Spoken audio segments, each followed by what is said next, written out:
Candace Owens is still vowing to really get to the bottom of what happened to Charlie Kirk the day that he got shot and killed. She has made it abundantly clear that she does not believe what the FBI is telling us that happened. She does not believe that Tyler Robinson is the actual killer. She has weighed different options, I guess. She has hinted towards some Israeli involvement.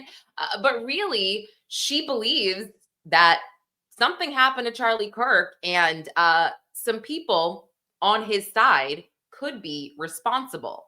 I'm Lauren Conlin. Welcome to Los Angeles Magazine. This is your daily crime, pop culture, and scandals. So I'm going to play a clip for you guys. And it's Candace Owens on her podcast. I have said this privately to friends, family. I liked Candace Owens when she was covering Baldoni and Lively when that scandal first broke, the lawsuit first dropped. With the Charlie Kirk stuff, she's coming across a bit grifty, I guess, to me. However, I'm going to give her the benefit of the doubt because I kind of stopped when I saw the text messages that were revealed between Tyler Robinson and his lover. And these text messages, the Utah AG Jeff Gray read to us when the day Charlie Kirk, or maybe it was the day after he passed away. But the messages, they didn't sit right with me.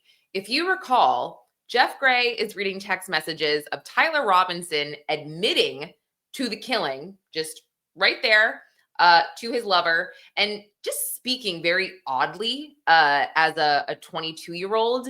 It felt very rehearsed. It just didn't feel authentic. And that's sort of what got my attention initially when Candace Owens was saying, hey, what you think happened didn't really happen. I'm like, okay. And then I'm like, well, wait.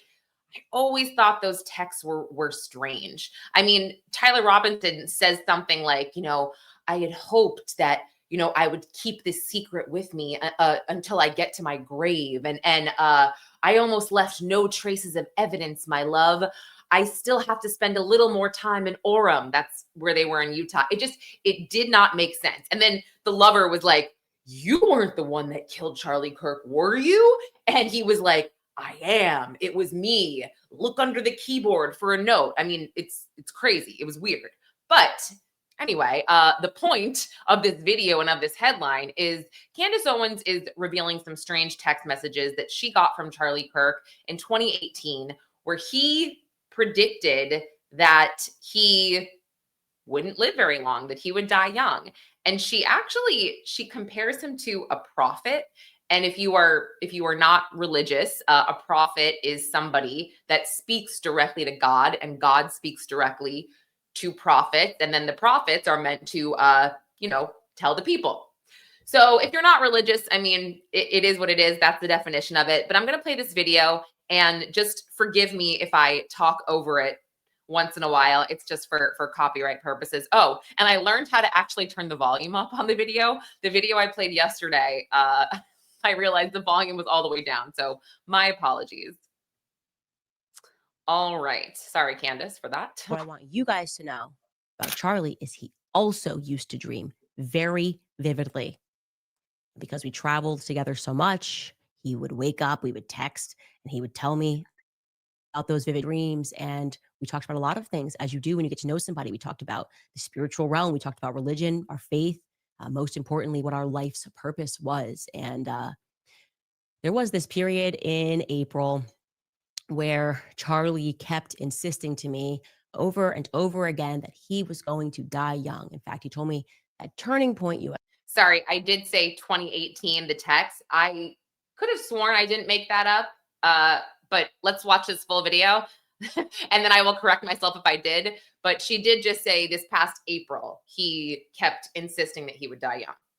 USA was going to be the death of him. I'm going to show you some of those messages now, a particular set of messages that were written on April 6th, 2018, just a Okay. couple of weeks before Kanye tweeted, I love the way Candace Owens thinks, which is relevant because a lot of things changed after that tweet. So, okay, so I'm not crazy. It was 2018. I don't know why she made it sound like it was recent. And if you guys recall, 2018 is around the time that Kanye started wearing the MAGA hat. And if you saw the Kanye, I mean, you probably didn't, but if you saw the Kanye documentary, In Whose Name, you will have seen Candace Owens and Charlie Kirk make a cameo. That was pretty crazy. But yeah, sorry, I'll go back to the video. You know, I'm gonna make myself smaller again. That seemed to work out. Okay. And it's relevant because Charlie sensed that something big was about to happen. And I think that is what the something big was. We were again talking about Kanye. Charlie wrote to me, "You're going to be the Iron Lady of America." He had such a political vision for me. I never wanted that sort of a thing. I see it so freaking clearly. I might be Moses, though. I might not see this whole thing through. LMAO. If that is the case, Moses was a prophet. be my David. I said, dude, you haven't even realized your power yet. You're so young, was what I was thinking. He said, if I tell you the true prophecy that I know in my gut, it's really sad, but I hope it's wrong. He went on to say, anyway, I am not sure if I will live to see the end of this revolution. I believe you were the piece that God meant me to meet that will finish the fight. Since the beginning of TPUSA, I knew in my gut that I might get wiped out at any time. I cannot explain it, but I dream about it all the time, like all the time. Anyway, that's depressing combo for another time, LMAO. And that's weird, more of a fear manifestation than an actualization. He said, I'm not really afraid of it, but I'm just telling you what I know to be true. And he told me that. He told me that. I don't know why. Charlie knew he was going to die young.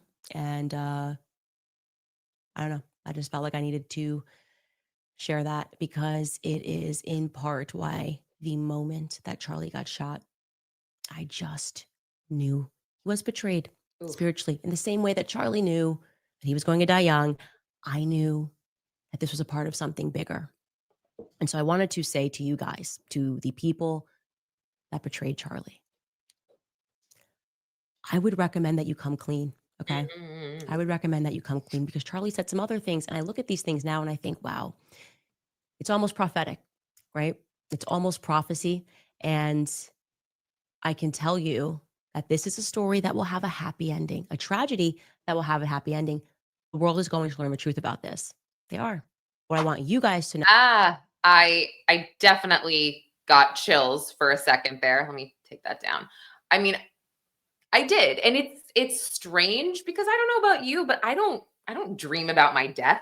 I don't have vivid dreams about it. I definitely got chills. And I think my other issue with this, if there's any truth to what Candace Owens is saying, and the current administration is covering something up because they were somehow a part of what happened to Charlie, I just don't see the motive. I guess it's very unclear to me what their motive would be.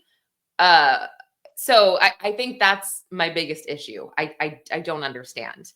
But as far as Tyler Robinson goes, he did have a hearing in Utah State Court, and the hearing was to determine whether or not he could wear regular clothes, during the hearings, during the pretrial hearings, and during the trial and whatnot. And it was ruled that he could wear regular clothes, but he still had to be cuffed and shackled. So that case is moving forward, and it looks like he's not going to be charged federally, at least right now he's not, which again, that also surprised me that this is just a state case in Utah, and Utah can be a little finicky with cameras. So I don't know if that will ever see anything with that trial. I'm hoping, but I haven't stayed on top of that docket as much as I have with the others like Mark Sanchez and whatnot. But yeah. Anyway, I wanted to bring this to your attention. So thanks everyone for watching and for listening. And don't forget to like and subscribe to Los Angeles Magazine if you don't already. I'll see you guys tomorrow.